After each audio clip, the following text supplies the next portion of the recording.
الحمد لله الذي لم يزل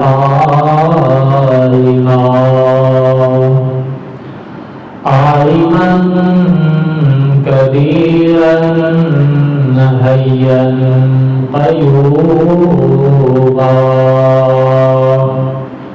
حيا قيوما سميعا بصيرا والصلاة والسلام على رسوله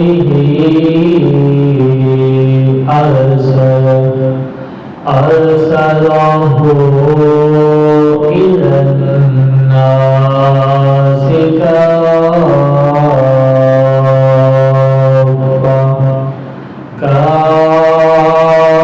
كافة من بشيرا ونذيرا وداعيا إلى الله بإذنه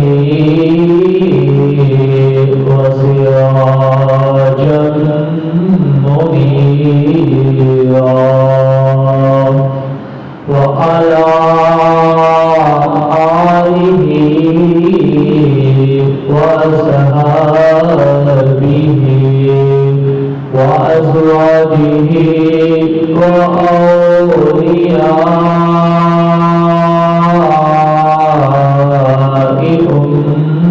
أمته وعلماء أهل سنته كثيرا كثيرا. أما بعد فأعوذ بالله من الشيطان الرجيم. بسم الله الرحمن الرحيم. يا أيها الذين آمنوا اتقوا الله وكونوا مع الصادقين. آمنت بالله صدق الله العظيم وصدق رسوله النبي الكريم الأمين ونحن على ذلك لمن الشاهدين والشاكرين والحمد لله رب العالمين. قال الله تبارك وتعالى في شأن حبيبه مخبرا وآمرا إن الله وملائكته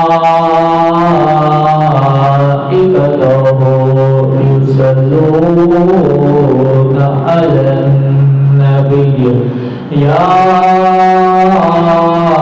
أيها الذين آمنوا صلوا عليه وسلموا تسليما. الصلاة والسلام عليك يا سيدي يا رسول الله وعلى آلك وأصحابك يا حبيب الله. الصلاة والسلام عليك يا سيدي يا رسول الله وعلى آلك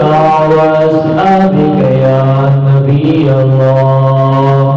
الصلاة والسلام عليك يا سيدي يا رسول الله وعلى آلك وأصحابك يا رحمة العالمين. اللهم نور قلوبنا بالقرآن وزين أخلاقنا بالقرآن وأدخلنا الجنة بالقرآن ونجنا من النار بالقرآن۔ نہایت واجب الاحترام محترم دوستوں، بزرگوں اور نوجوان ساتھیوں، السلام علیکم ورحمۃ اللہ وبرکاتہ۔ اللہ رب العالمین کا کروڑ شکر ہے کہ اس مالک نے، اس خالق نے ہمیں اپنی زندگی کے اندر ایک دفعہ پھر آج کا یہ مبارک دن دیکھنا نصیب فرمایا۔ اللہ پاک کا جتنا بھی شکر ادا کیا جائے وہ کم ہے۔ اللہ رب العالمین کی حمد و ثنا اور اس کے پیارے محبوب آقا نامدار مدینے کے تاجدار حضور احمد مجتبی محمد مصطفیٰ صلی اللہ علیہ وآلہ وسلم کی پاک بارگاہ اقدس کے اندر درود و سلام کا نذرانہ عقیدت پیش کرنے کے بعد خالق کائنات کی رائے و کتاب قرآن مجید فرقان حمید میں سے تھوڑا سا حصہ جو تلاوت کرنے کا شرف حاصل کیا ہے اس کے متعلق کچھ گفتگو کروں گا۔ دعا ہوں کہ اللہ رب العالمین ہم سب کو اس پر عمل کرنے کی توفیق عطا فرمائے۔ گرامی قدر، یہ اسلامی مہینہ صفر کا مہینہ ہے اور اس مہینے کے اندر بہت سے اولیاء کرام کے عرس مبارک منائے جاتے ہیں، یعنی عام اور سادہ الفاظ کے ساتھ کہوں تو یہ اولیاء کرام کے عرس کا مہینہ ہے۔ الحمدللہ ہم اولیاء کرام کے ماننے والے ہیں، صحابہ کرام کے ماننے والے ہیں، ہم اہل بیت کے بھی غلام ہیں۔ آج کے اس جمعۃ المبارک کے خطبہ کے اندر اولیاء اللہ کے حوالے سے گفتگو کی جائے گی کہ اللہ پاک کی بارگاہ کے اندر جو مقبول بندے ہیں اللہ پاک نے ان کو انعام کیا عطا کیا ہے، اللہ پاک نے ان کو طاقت کیا عطا کی ہے۔ قرآن مجید فرقان حمید کے اندر اللہ پاک نے ارشاد فرمایا، یا ایھا الذین آمنوا اتقوا اللہ وکونوا مع الصادقین۔ فرمایا کہ اے ایمان والو، اتقوا اللہ، قرآن کہہ رہا ہے اللہ سے ڈر جاؤ، وکونوا مع الصادقین، اور سچوں کے ساتھی ہو جاؤ۔ گرامی قدر،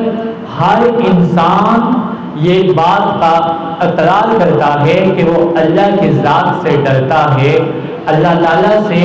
ڈرتا ہے۔ اللہ پاک نے یہ ایمان والوں کو خطاب فرمایا ہے کہ ایمان والوں مجھ سے ڈرتے رہو اور سچوں کے ساتھی ہو جاؤ۔ یہ ایک مسلمہ حقیقت ہے کہ انسان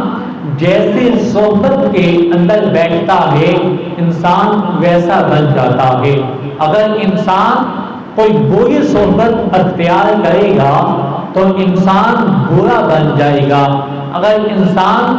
اچھے لوگوں کی صحبت کو اختیار کرے گا تو انسان اچھا بن جائے گا۔ سادہ سی بات کے ساتھ سمجھانا چاہتا ہوں کہ اگر ایک انسان کسی اللہ والوں کی محفل میں بیٹھتا ہے تو وہ اچھی باتیں کرنا شروع کر دیتا ہے، اور اگر وہی انسان کسی بری محفل میں بیٹھے گا جہاں پر زنا کی باتیں ہو رہی ہوگی، جہاں پر جوے اور شراب کی باتیں ہو رہی ہوگی، وہ انسان خود بخود برائی کی طرف جاتا رہے گا، اور اس کا نتیجہ کیا نکلے گا؟ اگر انسان اچھی صحبت اختیار کرتا ہے تو انسان اچھا بن جائے گا، جب اچھا بن جائے گا اچھے اعمال کرتا ہوا وہ اپنی زندگی بسر کرے گا،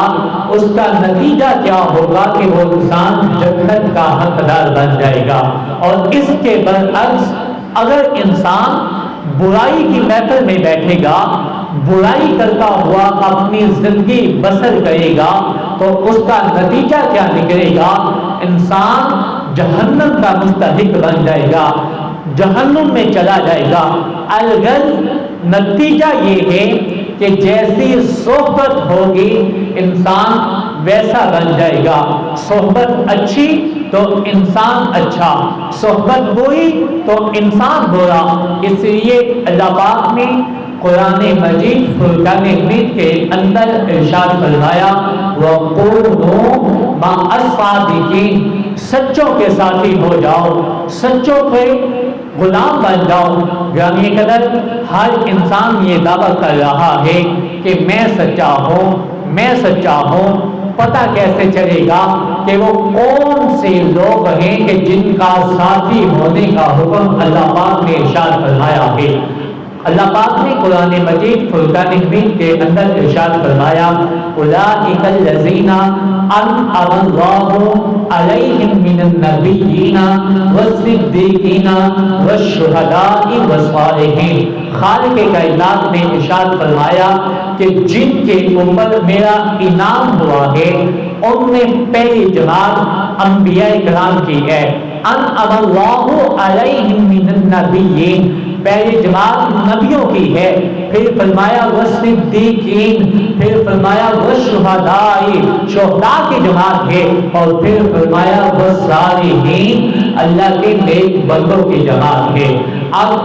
اللہ پاک نے اپنے پیارے محبوب علیہ الصلوۃ والسلام کو دنیا میں بھیج کر نبوت کا دروازہ بند کر دیا۔ آپ کے بعد کوئی بھی نبی نہیں آ سکتا۔ اگر کوئی بھی نبوت کا دعویٰ کرتا ہے، اپنے آپ کو نبی کہتا ہے، تو وہ قرآن کے حکم کے مطابق وہ جھوٹا ہے، وہ سچا نہیں ہو سکتا۔ جو کام بنی اسرائیل کے نبی کیا کرتے تھے، امت محمدیہ کا خاصہ یہ ہے کہ امت محمدیہ کے اولیاء اللہ وہ کام کی ڈیوٹی سر انجام دے رہے ہیں۔ قیامت تک اب کوئی اور نبی نہیں آ سکتا، اللہ کے ولی آتے رہیں گے، اور جو اولیاء اللہ ہیں وہ کریم آقا علیہ الصلوۃ والسلام کی میراث کے حقدار ہیں۔ اور انبیاء کرام کی میراث کیا ہوتی ہے، ان کی وراثت کیا ہوتی ہے، وہ علم ہوتا ہے۔ اور جو بھی علم کے اوپر عمل کر کے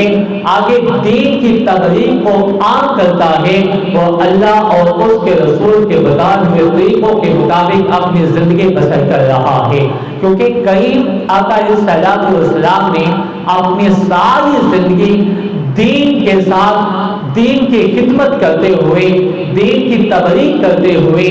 دین کا درس دیتے ہوئے لوگوں کو گزاری ہے۔ قرآن مجید فرقان حمید کے اندر اللہ پاک نے ارشاد فرمایا لَقَدْ كَانَ لَكُمْ فی رسول اللہ اسوۃ حسنہ، یعنی رسول اللہ صلی اللہ علیہ وآلہ وسلم کی زندگی ہمارے لیے بہترین نمونہ ہے۔ اور آقا علیہ الصلوۃ والسلام کی ایک ایک ادا جو ہے وہ قرآن مجید فرقان حمید کے اندر ہے۔ کریم آقا علیہ الصلوۃ والسلام نے ہمیں زندگی کے ہر پہلو کے اوپر عمل کرتے ہوئے اور اس کا درس دیتے ہوئے ہمیں یہ طریقہ بتایا ہے کہ ہم نے زندگی کس طریقے کے ساتھ گزارنی ہے۔ الغرض آقا علیہ الصلوۃ والسلام اس دنیا سے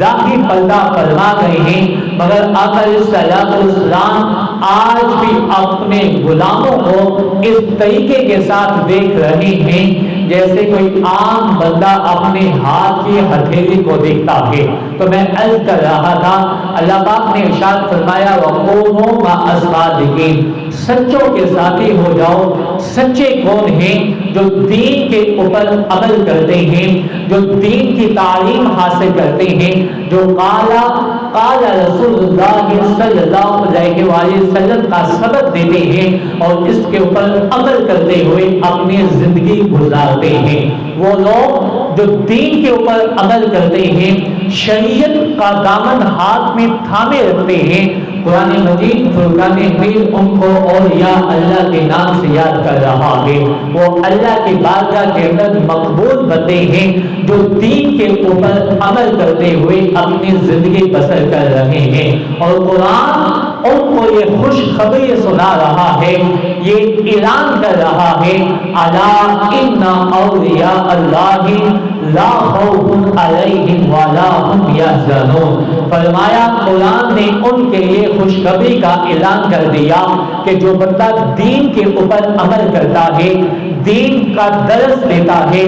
دین کے ساتھ وفا کرتا ہے، قرآن کہہ رہا ہے کہ وہ رب کی بارگاہ میں مقبول بندہ بن جاتا ہے، وہ اللہ کا ولی بن جاتا ہے۔ اور جب کوئی بندہ اللہ کی بارگاہ میں مقبول بندہ بن جاتا ہے، پھر حدیث رسول ہے، میرے کریم آقا علیہ السلام نے ارشاد فرمایا،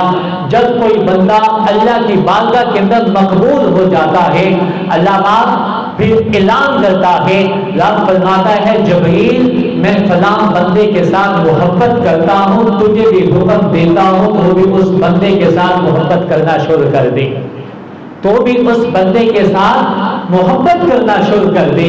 اب خدا بھی اس بندے کے ساتھ محبت کر رہا ہے جو دین کے اوپر عمل کرتا ہے، جو دین کے اوپر عمل کرتے ہوئے اپنی زندگی بسر کر رہا ہے۔ خدا خود تو محبت کر رہا ہے، مگر خدا فرشتوں کے سردار کو بھی حکم دے رہا ہے کہ جبریل تو بھی اس فلاں بندے کے ساتھ محبت کرنا شروع کر دے۔ اب اللہ کے حکم پر عمل کرتے ہوئے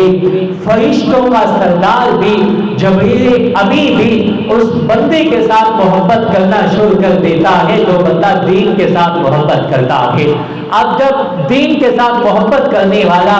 دین کے اوپر عمل کرتے ہوئے اپنی زندگی کو گزار رہا ہے، پھر وقت آتا ہے اللہ پاک جبریل کو حکم یہ دیتا ہے، جبریل آسمان کے اوپر اعلان کر دیا جائے کہ جتنی بھی آسمانی مخلوق ہے اس بندے کے ساتھ محبت کرنا شروع کر دے، کیونکہ یہ دین کے اوپر عمل کر رہا ہے، میرے پیارے نبی کے ساتھ محبت کرتا ہے۔ اب خدا کے حکم پر عمل کرتے ہوئے جبریل امی آسمانی مخلوق کے اندر اعلان کرتے ہیں، ندا کرتے ہیں کہ اللہ پاک فلاں بندے کے ساتھ محبت کرتا ہے، میں جبریل فرشتوں کا سردار بھی اس بندے کے ساتھ محبت کرتا ہوں، اور رب کا حکم یہ ہے کہ آسمان کی جتنی بھی مخلوق ہے آپ کو بھی حکم دیا جا رہا ہے کہ آپ بھی اس فلاں بندے کے ساتھ محبت کریں جو اللہ اور اس کے رسول کے ساتھ محبت کرتا ہے۔ گرامی قدر، جب جبریل امی آسمان کی مخلوق کو حکم دیتے ہیں،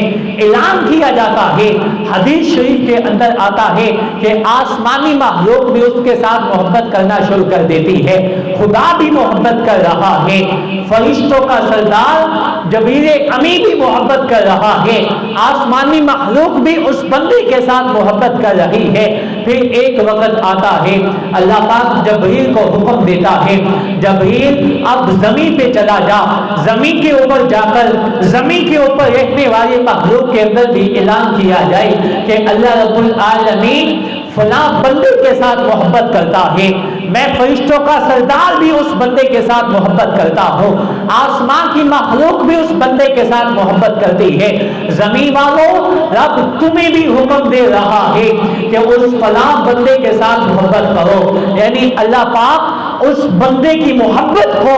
دنیا داروں کے دلوں کے اندر اس قدر ڈال دیتا ہے کہ دنیا کی کسی بھی کونے میں رہنے والا ہو، وہ دور دراز سے سفر کر کے، سفر کی مصیبتیں برداشت کر کے وہ اللہ والوں کی بارگاہ میں آتا ہے۔ وجہ کیا ہوتی ہے کہ وہ اللہ والے جنہوں نے ساری زندگی کالا کالا رسول اللہ صلی اللہ علیہ وآلہ وسلم کے درس کے اوپر عمل کرتے ہوئے اپنی زندگی گزاری ہوتی ہے، اور اپنے غلاموں کو بھی یہ حکم دیا ہوتا ہے کہ اگر کامیاب زندگی گزارنا چاہتے ہو ساری زندگی اللہ اور اس کے رسول کی محبت کے اندر گزار دینا۔ جب اپنی زندگی کو اللہ اور اس کے رسول کی محبت کے اندر گزارو گے دنیا میں بھی کامیاب ہو جاؤ گے اور آخرت میں بھی کامیاب ہو جاؤ گے، آخرت میں بھی کامیاب ہو جاؤ گے۔ اب اللہ اور اس کے رسول کے حکم پر عمل کرتے ہوئے جو شخص اپنی زندگی کو گزارتا ہے، خدا بھی اس بندے کے ساتھ محبت کرتا ہے، فرشتوں کا سردار بھی اس بندے کے ساتھ محبت کرتا ہے، آسمانی مخلوق بھی اس بندے کے ساتھ محبت کرتی ہے، اور زمین پر بسنے والوں کے دلوں کے اندر بھی اللہ پاک اس بندے کی محبت کو ڈال دیتا ہے جو اللہ اور اس کے رسول کے ساتھ محبت کرتا ہے۔ یہی وہ سچے لوگ ہیں جو اللہ اور اس کے رسول کے ساتھ محبت کرتے ہیں، جن کے بارے اللہ پاک نے قرآن مجید فرقان حمید کے اندر ارشاد فرمایا، یا ایھا الذین آمنوا اتقوا اللہ وکونوا مع الصادقین، فرمایا کہ ایمان والو اللہ سے ڈرتے رہو اور سچوں کے ساتھی ہو جاؤ۔ جب انسان سچوں کی صحبت میں آ جاتا ہے، نیک لوگوں کی صحبت میں آ جاتا ہے، اچھی محفل میں آ جاتا ہے، پھر اس کا نتیجہ کیا ملتا ہے؟ اچھوں کی صحبت میں آ کر انسان اچھا بن جاتا ہے۔ اس کے زندگی کے پہلے جو گناہ ہوتے ہیں، اللہ والوں کی بارگاہ میں جب وہ آتا ہے تو وہ ایک ایک کر کے اپنے گناہوں سے معافی مانگ لیتا ہے۔ نتیجہ کیا نکلتا ہے؟ اس کے پہلے سارے گناہ معاف ہو جاتے ہیں۔ اللہ پاک اپنی نیک بندوں کی نسبت کی وجہ سے اس کے گناہوں کی بخشش فرما دیتا ہے اور وہ بندہ نیکوکار بن جاتا ہے۔ مولانا روم رحمت اللہ تعالی علیہ آپ فرماتے ہیں، یک زمانے صحبت با اولیاء بہتر از 100 سالہ عبادت بے ریا۔ آپ فرماتے ہیں کہ ایک انسان 100 سال ریاکاری سے پاک ہو کر، دکھلاوے سے پاک ہو کر خدا کی عبادت کرتا رہے۔ ریاکاری سے مراد یہ ہے، دکھلاوے سے مراد یہ ہے کہ آج ہم عبادت کریں، نماز پڑھیں تو شیطان ہمارے ذہن کے اندر یہ وسوسہ ڈال سکتا ہے کہ دیکھنے والا تجھے کہے گا بڑا نمازی ہے، 5 وقت کی نماز پڑھتا ہے۔ یہ ریاکاری کے اندر آ جاتا ہے، دکھلاوا آ جاتا ہے۔ مولانا روم رحمت اللہ تعالی علیہ آپ فرماتے ہیں کہ ایسی عبادت جو ایسے وہم سے، جو ایسی خیالوں سے پاک ہو کہ دیکھنے والے مجھے کہیں گے کہ بہت بڑا نمازی ہے یا سخی ہے یا بہت بڑا غازی ہے، جہاد کرتا ہے، سخاوت کرتا ہے، ریاکاری سے پاک 100 سال کی عبادت ہو۔ مولانا روم رحمت اللہ تعالی علیہ آپ فرماتے ہیں، یک زمانے صحبت با اولیاء بہتر از 100 سالہ عبادت بے ریا۔ فرماتے ہیں کہ ایک انسان 100 سال عبادت کرے، ریاکاری سے پاک ہو کر، دکھلاوے سے پاک ہو کر، 100 سال کی عبادت ایک سائڈ پر، اور کسی اللہ والے کی بارگاہ میں ایک گھڑی بیٹھ جائے، وہ 100 سال کی عبادت سے افضل اور اعلیٰ ہے، افضل اور اعلیٰ ہے۔ وجہ کیا ہے؟ کہ اس مرد کلندر کی نسبت اللہ اور اس کے رسول کے ساتھ ہے۔ وہ اپنے ماننے والوں کو، اپنی بارگاہ میں آنے والوں کو دنیا دار کی محبت نہیں دیتا، دین کی محبت دیتے ہیں، دین کا درس دیتے ہیں، دین کا علم دیتے ہیں۔ دنیا کے مال و دولت کی محبت کو وہ نہیں دیتے، دنیا کی مال کو وہ دل سے نکال دیتے ہیں۔ اللہ والے وہ ہوتے ہیں جو بندے کے دل کے اوپر نظر کرتے ہیں اور اس کے دل کی دنیا کو تبدیل کر کے رکھ دیتے ہیں۔ گرامی قدر، آج اس پر فتن دور کے اندر ہمارے مسلمانوں کی جو نئی نسل آ رہی ہے، ان کے ذہن کے اندر اور یا اللہ کے حوالے سے طرح طرح کے سوالات آتے ہیں اور طرح طرح کی وہ باتیں کرتے ہیں کہ یہ اور یا اللہ کیا کر سکتے ہیں، ان کے پاس تو کوئی طاقت نہیں ہے، یہ کچھ بھی نہیں کر سکتے، جو کچھ بھی کرتا ہے خدا کرتا ہے۔ الحمدللہ ہمارا یہ عقیدہ ہے، ہمارا یہ یقین ہے، ہمارا اس بات کے اوپر ایمان ہے کہ جو بھی دیتا ہے خدا دیتا ہے، جو کچھ بھی کرتا ہے خدا کرتا ہے۔ خدا کے حکم کے بغیر ایک پتا بھی اپنی جگہ سے حرکت نہیں کر سکتا، ایک پرندہ پر بھی نہیں مار سکتا،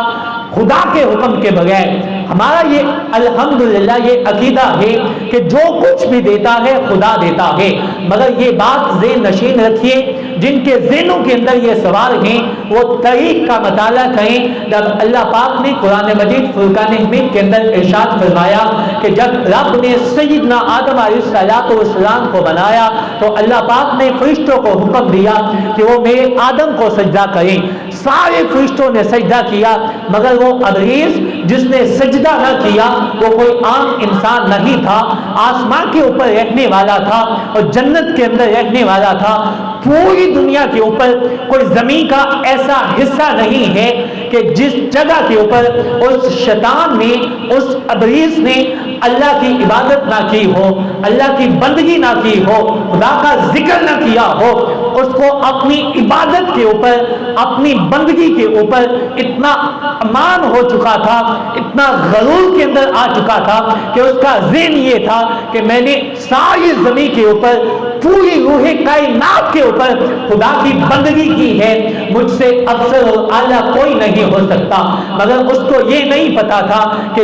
اللہ رب العالمین کی محبت جس کے دل کے اندر ہوتی ہے، خدا کی بارگاہ وہ بارگاہ ہے جہاں پر عبادت نہیں دیکھی جاتی، جہاں پر بندگی نہیں دیکھی جاتی، جہاں پر غرور تکبر کو نہیں دیکھا جاتا، جہاں پر مال و دولت کو نہیں دیکھا جاتا۔ اس بارگاہ کے اندر اگر کوئی چیز کام آتی ہے تو وہ وہی چیز کام آتی ہے جس کے سینے کے اندر عاجزی ہوتی ہے، جس کے سینہ تکبر سے خالی ہوتا ہے، جو رب کی بارگاہ میں سر جھکانے والا ہوتا ہے، جو اللہ اور اس کے پیاروں کے ساتھ محبت کرنے والا ہوتا ہے۔ الغرض میں عرض کر رہا تھا، اللہ پاک نے ارشاد فرمایا کہ میرے آدم کو سجدہ کرو۔ ابلیس اکڑ گیا، اس کا ذہن یہ تھا کہ یہ مٹی سے بنے ہوئے ہیں، مٹی کا کام یہ ہے کہ وہ زمین پر رہتی ہے، میں آگ سے بنا ہوں، آگ کا کام بلندی کو چھونا ہے، اور میں نے پوری روح کائنات کے اوپر خدا کی بندگی کی ہے، خدا کی بارگاہ میں سجدہ کیا ہے۔ مگر جب وہ اکڑ گیا، انا آ گئی، غرور اور تکبر میں آ گیا، اللہ پاک نے فرمایا اخرج، نکل جا، تو مردود ہو گیا ہے، تو نے اپنی عبادت کے اوپر ناز کیا ہے، تیرے سینے کے اندر غرور اور تکبر آ گیا ہے، تو نے یہ نہیں سوچا کہ تجھے حکم دینے والا کون ہے۔ میں رب خالق کائنات گناہوں کو معاف کر سکتا ہوں، مگر جو میرے پیاروں کی تعظیم نہیں کرتا میں اس کی ساری زندگی کی عبادت کو بیکار بھی کر دیتا ہوں۔ ساری زندگی کی اس کی عبادت رائگاں چلی گئی، بیکار ہو گئی۔ گرامی قدر، آج کی نوجوان نسل کے ذہن کے اندر جو سوال ہے کہ اولیاء اللہ کچھ نہیں کر سکتے، وہ سیدنا حضرت آدم علیہ السلام کی تعظیم نہ کرنے والا، سجدہ تعظیم سے انکار کرنے والے کو اللہ پاک نے اپنی بارگاہ سے نکال دیا۔ اب قیامت تک وہ لعنتوں کا مستحق بن رہا ہے، ساری اس کی عبادت بیکار چلی گئی، رائگاں ہو گئی۔ آج ہم چند نمازیں پڑھ کے، چند صدقہ خیرات کر کے ہم اپنے آپ کو مسلمان تو کہہ رہے ہیں۔ الحمدللہ یہ اللہ پاک کا ہم پر بہت بڑا فضل و کرم ہے، احسان خدا بندی ہے، عظیم احسان ہے۔ ہم اس قابل نہیں تھے، ہم اس قابل نہیں تھے جو ہمارے اوپر رب نے احسان کیا ہے کہ ہمیں بن دعا مانگے اپنے محبوب کی امت میں شامل کیا ہے۔ یہ شان، یہ اعزاز کسی مرتبے اور کسی مقام سے کم نہیں ہے، اگر انسان سمجھے تو پھر ہے۔ الغرض اللہ پاک نے ہمارے اوپر یہ احسان کیا ہے، اور ہمیں بھی چاہیے کہ ہم خدا اور اس کے پیارے جو رسول ہیں اور خدا کی بارگاہ کے اندر جو مقبول بندے ہیں ان کی تعظیم کرتے ہوئے، قرآن کے اوپر عمل کرتے ہوئے اپنی زندگی کو بسر کریں۔ الغرض میں عرض کر رہا تھا کہ آج کی نوجوان نسل کے ذہنوں کے اندر یہ سوال بہت گردش کرتا ہے کہ اللہ کے ولی کچھ نہیں کر سکتے۔ ان کے لیے لمحہ فکر یہ ہے، قرآن پڑھیں اور پڑھیں ان لوگوں کے پاس بیٹھ کر جن کے سینوں کے اندر اللہ اور اس کے رسول کی محبت ہے۔ آج ہمیں یہ بات سننے کو ملتی ہے کہ وہ بھی قرآن پڑھتے ہیں، یہ بھی قرآن پڑھتے ہیں۔ قرآن پڑھنے کا طریقہ بھی ایک ہے، قرآن کی زبان بھی عربی زبان ایک ہے، مگر یہ بات سننے کے اندر آتی ہے، نوجوان ذہنوں کو خراب کر رہے ہیں، اور یہ بات ہم مانتے ہیں۔ قرآن بھی ایک ہے، پڑھنے کا طریقہ بھی ایک ہے، زبان بھی عربی ہے، مگر قرآن کی تو دیکھو، اس کی تو مانو، قرآن خود کہہ رہا ہے یضل بہ کثیرا ویہدی بہ کثیرا، قرآن خود یہ اعلان کر رہا ہے کہ بہت سے لوگ ایسے ہیں جو قرآن پڑھتے ہیں مگر ہدایت پا جاتے ہیں، اور بہت سے لوگ ایسے ہیں جو قرآن پڑھتے ہیں مگر وہ گمراہ ہو رہے ہیں۔ قرآن ایک ہے، پڑھنے کا طریقہ ایک ہے، عربی زبان ایک ہے، قرآن خود اعلان کر کے بتا رہا ہے۔ کچھ لوگ قرآن پڑھ کے ہدایت پا رہے ہیں، کچھ لوگ قرآن پڑھ کے گمراہ ہو رہے ہیں۔ اب سوال یہ پیدا ہوتا ہے، قرآن پڑھنے کا طریقہ ایک ہے، قرآن کتاب ایک ہے، زبان عربی ایک ہے، پتہ کیسے چلے گا کہ قرآن پڑھ کے ہدایت کون پا رہا ہے اور قرآن پڑھ کے گمراہ کون ہو رہا ہے؟ کسی اللہ والے سے سوال کریں جس کے سینے کے اندر آقا کی محبت ہے، تو جواب ہمیں یہی ملے گا۔ جو بندہ قرآن پڑھ کے نبی کی شان کو بیان کرے، سمجھ جانا وہ قرآن پڑھ کے ہدایت پا رہا ہے، اور جو قرآن پڑھ کے نبی کی شان کے اندر، اللہ کے اولیاء کی بارگاہ کے اندر عیب نکالنے کی کوشش کرے، سمجھ لینا وہ قرآن پڑھ کے گمراہ ہو رہا ہے۔ الحمدللہ ہم اہل سنت و جماعت حنفی بریلوی یا رسول اللہ کہنے والے، ہمارا عقیدہ یہ ہے کہ جو بھی دیتا ہے خدا دیتا ہے۔ خدا نے قرآن کے اندر اپنے محبوب کی ایک ایک ادا کو جمع کیا ہے۔ قرآن ہمیں وہ کتاب عطا کی ہے جو تمام کتابوں کے سردار ہے، جس کے اندر ہر چیز کا ذکر رب نے بیان کیا ہے۔ تبیان لکل شیء، ہر چیز کا ذکر اللہ پاک نے قرآن مجید کے اندر بیان کیا ہے، مگر ہدایت اس کے لیے ہے جس کے سینے کے اندر اللہ اور اس کے رسول کی محبت ہے۔ قرآن پڑھ کے ہدایت اس کو ملے گی، اور قرآن جس کے سینے کے اندر آقا کی محبت نہیں ہے، وہ ساری رات قرآن پڑھتا رہے،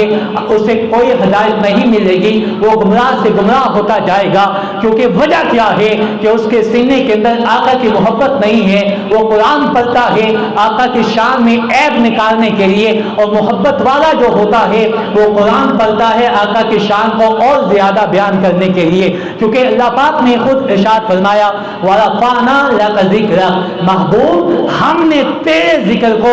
تیری خاطر بلند کیا ہے۔ اور اولیاء کرام کا بھی یہ طریقہ ہے، وہ اپنی ظاہری زندگی کے اندر ہر وقت اللہ اور اس کے رسول کی دین کی تبلیغ کو عام کرتے تھے۔ جو بھی ان کی بارگاہ کے اندر آتا تھا اس کو قال قال رسول اللہ صلی اللہ علیہ وآلہ وسلم کی تعلیم کا درس دیا جاتا تھا۔ اور آج کے اس پُر فتن دور کے اندر، اور جہاں پر آپ کو یہ بات بخوبی علم ہے، جہاں پر اصلی چیز ہوتی ہے وہاں پر نقلی چیز ضرور آئے گی۔ کوئی ایسی چیز نہیں ہے جو اصل تو موجود ہو مگر اس کی نقل موجود نہ ہو۔ ہر قسم کی کوئی بھی چیز آپ لے لیں جس کی اصل موجود ہے اس کی نقل بھی موجود آئے گی، مگر آج کے اس پُر فتن دور کے اندر اولیاء اللہ کا روپ ڈال کر اپنے آپ کو ظاہر دیندار ثابت کر کے بہت سے لوگ جگہ جگہ پر بیٹھ کر جو شریعت کو نہیں جانتے، اور شریعت کی بات تو دور کی بات ہے، جن کو وضو و غسل کے مسائل کا نہیں پتا، وہ اپنے آپ کو اللہ کے نیک بندوں میں شمار کرنے کی کوشش کرتے ہیں اور کہتے ہیں کہ ہم اللہ کی بارگاہ میں مقبول بندے ہیں، ہمارے اوپر نمازیں بھی معاف ہیں، نماز دل کی ہوتی ہے، نماز یہ ہوتی ہے، ساری باتیں اپنی جگہ کے اوپر۔ جو اللہ کا ولی ہوتا ہے وہ دین کی تبلیغ دیتا ہے، وہ قرآن کی تعلیم دیتا ہے۔ اللہ پاک نے قرآن مجید کے اندر جگہ جگہ کے اوپر ارشاد فرمایا ہے وَأَقِیمُوا الصَّلَاةَ، نماز قائم کرو۔ وہ کیسا دیندار ہے جو اب دعویٰ تو یہ کرتا ہے کہ میں دین کے اوپر عمل کرنے والا ہوں مگر نماز ادا نہیں کرتا، نماز کا وہ منکر ہے، نماز کا وہ تارک ہے۔ ایسے بندے کی صحبت میں بیٹھنے والا بھی وہ سارے کے سارے گمراہ ہیں، دین اسلام کے ساتھ ان کا کوئی تعلق نہیں ہے۔ جو نماز کا منکر ہے، جو نماز کا انکار کرتا ہے، وہ قرآن کا انکار کر رہا ہے، اور جو قرآن کی کسی ایک آیات کا بھی انکار کرتا ہے وہ بندہ دائرہ اسلام سے خارج ہو جاتا ہے۔ کیونکہ قرآن وہ کتاب ہے جس کے متعلق اللہ پاک نے ارشاد فرمایا ذالک الکتاب لا ریب فیہ، یہ وہ کتاب ہے جس میں کسی قسم کا کوئی شک اور شبہ ہی نہیں ہے۔ گرامی قدر، اللہ والے جو ہوتے ہیں جب وہ انسان کے دل کے اوپر نظر کرتے ہیں اس کے دل کی دنیا کو بدل کر رکھ دیتے ہیں. یعنی کہ اگر انسان گناہ گار تھا, بری محفلوں میں بیٹھنے والا تھا, جب وہ کسی اولیاء اللہ کی بارگاہ میں آ جاتا ہے ان کے ہاتھوں کے اندر اپنا ہاتھ دے دیتا ہے, اس نسبت کا ایسا اثر ہوتا ہے کہ انسان کو جب ان کے ساتھ محبت ہو جاتی ہے, ان کی صحبت کے اندر اس کا بیٹھنا اور اٹھنا ہو جاتا ہے, پھر وہ ایک ایک کر کے گناہوں سے آزاد ہو جاتا ہے, گناہوں سے بری ہو جاتا ہے. اللہ پاک اپنے نیک بندوں کے صدقے ان کو گناہ ان کے بخش دیتا ہے, اور وہ بندہ جو گناہ گار تھا اللہ والوں کی صحبت میں آ کر وہ نیکوکار بن جاتا ہے. پہلے وہ زانی تھا, شرابی تھا, چور تھا, ڈاکو تھا, اب جب اللہ والوں کے ساتھ نسبت ہوتی ہے ان کی صحبت میں آ جاتا ہے پھر وہ مسجد کا نمازی بن جاتا ہے, پھر وہ زانی اور شراب کو لعنت بیچتا ہے, اور پھر اس کی جو زندگی پہلے گزر گئی ہوتی ہے اللہ پاک اپنی نیک بندوں کے صدقے اس کے وہ گناہ معاف فرما دیتا ہے. اور اسی طریقے کے ساتھ اللہ والوں کی صحبت میں آ کر وہ بندہ دنیا میں بھی کامیاب ہو جاتا ہے, آخرت میں بھی کامیاب ہو جاتا ہے. اب سوال یہ پیدا ہوتا ہے عام نوجوان نسل کے ذہنوں کے اندر ہے کہ پتہ کیسے چلے گا ولی کون ہے, اللہ کی بارگاہ کے اندر مقبول بندہ کون ہے. آج جگہ جگہ کے اوپر ولی بنے بیٹھے ہیں, جگہ جگہ کے اوپر گھر گھر کے اندر پیر موجود ہے, اور گلی گلی کے اندر مفتی موجود ہے, محلے محلے کے اندر ولی موجود ہے. ہمیں اس پور فتن دور کے اندر پہچان کیسے ہوگی؟ داڑھی رکھ لینا ولی ہونے کی نشانی نہیں ہے, جبے کبے پہن لینا ولی ہونے کی نشانی نہیں ہے, ہاتھوں کے اندر گھنگرو اور پاؤں کے اندر پہن لینا ولی ہونے کی نشانی نہیں ہے, لمبے لمبے بال رکھ لینا ولی ہونے کی نشانی نہیں ہے, شریعت پر تارک ہونا ولی ہونے کی نشانی نہیں ہے, نماز کا انکار کرنے والا ولی ہونے کی نشانی نہیں ہے. پھر سوال یہ پیدا ہوتا ہے کہ ولی ہوتا کون ہے؟ ولی ہوتا وہ ہے جس کا ظاہر بھی شریعت کے مطابق ہو,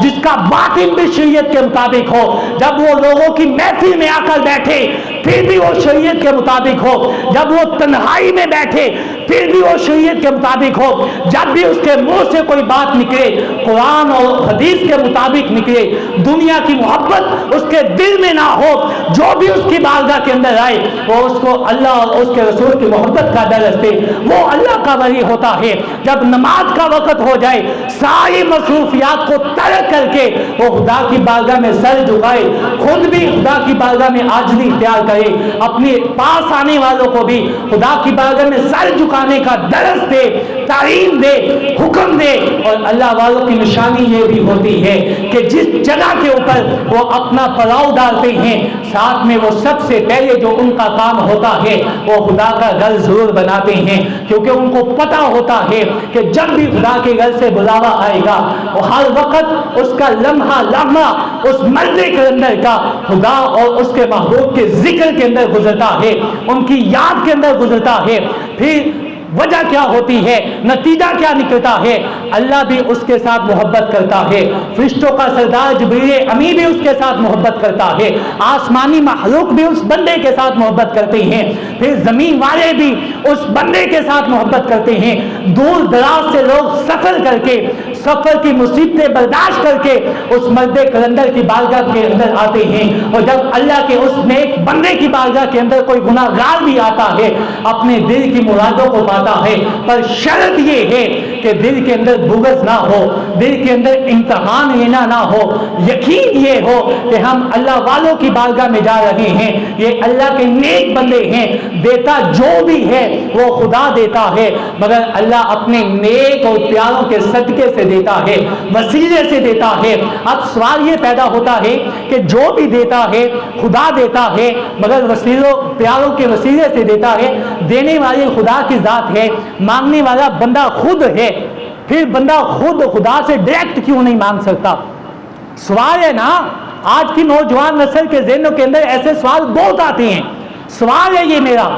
کہ بندہ کہے کہ دینے والا تو خدا ہے, لینے والا بندہ ہے, خدا دینے کے اوپر قادر ہے, بندہ عاجزی کر رہا ہے, سر جھکا رہا ہے, کہہ رہا ہے کہ میں گناہگار ہوں، مولا مجھے عطا کر دے، دینے والا ہے، خدا دے بھی سکتا ہے، مگر اللہ تعالیٰ نے اپنے پیاروں کی محبت کو لوگوں کے سامنے لے کر آنا ہے کہ جو میرے ساتھ محبت کرتے ہیں، جو میرے پیاروں کے ساتھ محبت کرتے ہیں، اللہ پاک لوگوں سے ان کی عزت اور احترام کس طریقے کے ساتھ کرواتا ہے۔ اللہ پاک نے قرآن مجید فرقان حمید کے اندر ارشاد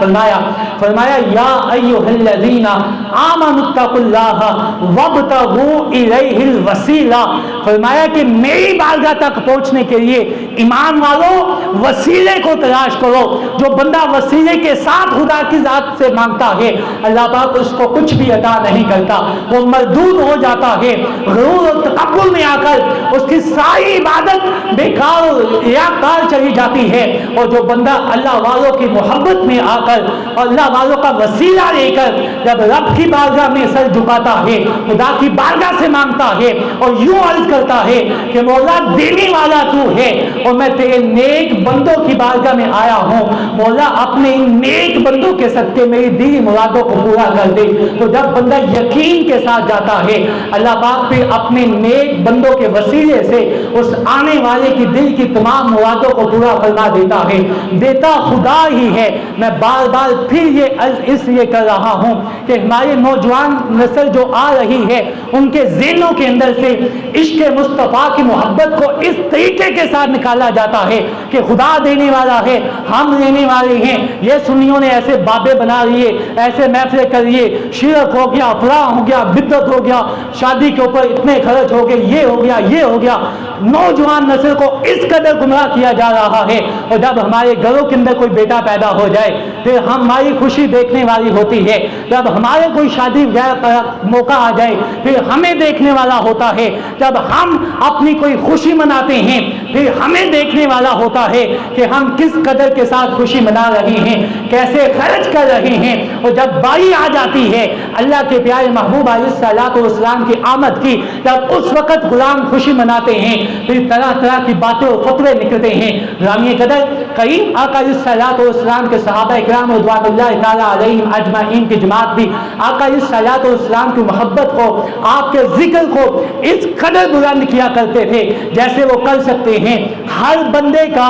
اپنا اپنا انداز ہوتا ہے، اپنا اپنا ایک رنگ ہوتا ہے۔ شریعت کے دائرے میں رہ کر جو انسان جس طریقے کے ساتھ بھی خوشی کا اظہار کرے اس کے اندر کوئی ممانعت نہیں ہے۔ سوال یہ پیدا ہوتا ہے، پھر یہ کی جاتی ہے صحابہ نے کیا، صحابہ نے یہ کام کیا، درود و سلام کھڑا ہو کر پڑھنا شرک ہے، اگر کھڑا ہو کر پڑھنا شرک ہے تو بیٹھ کے پڑھ لے۔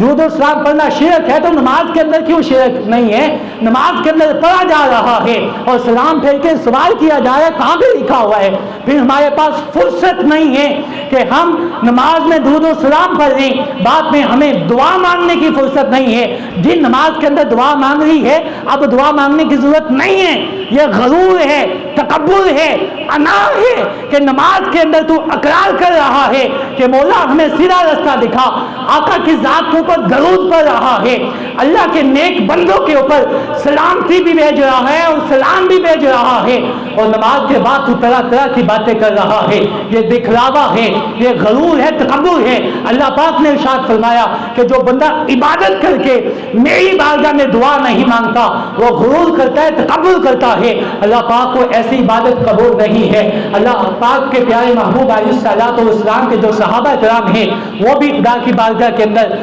عاجزی اختیار کر کے ہر وقت ہاتھ اٹھا کر دعا مانگا کرتے تھے، اور کریم آقا علیہ الصلوۃ والسلام کے جو ماننے والے ہیں اللہ کی بارگاہ کے اندر جو محبوب بندے ہیں اولیاء کرام ہیں جن کے بارے خدا نے حکم فرمایا ہے الا ان اولیاء اللہ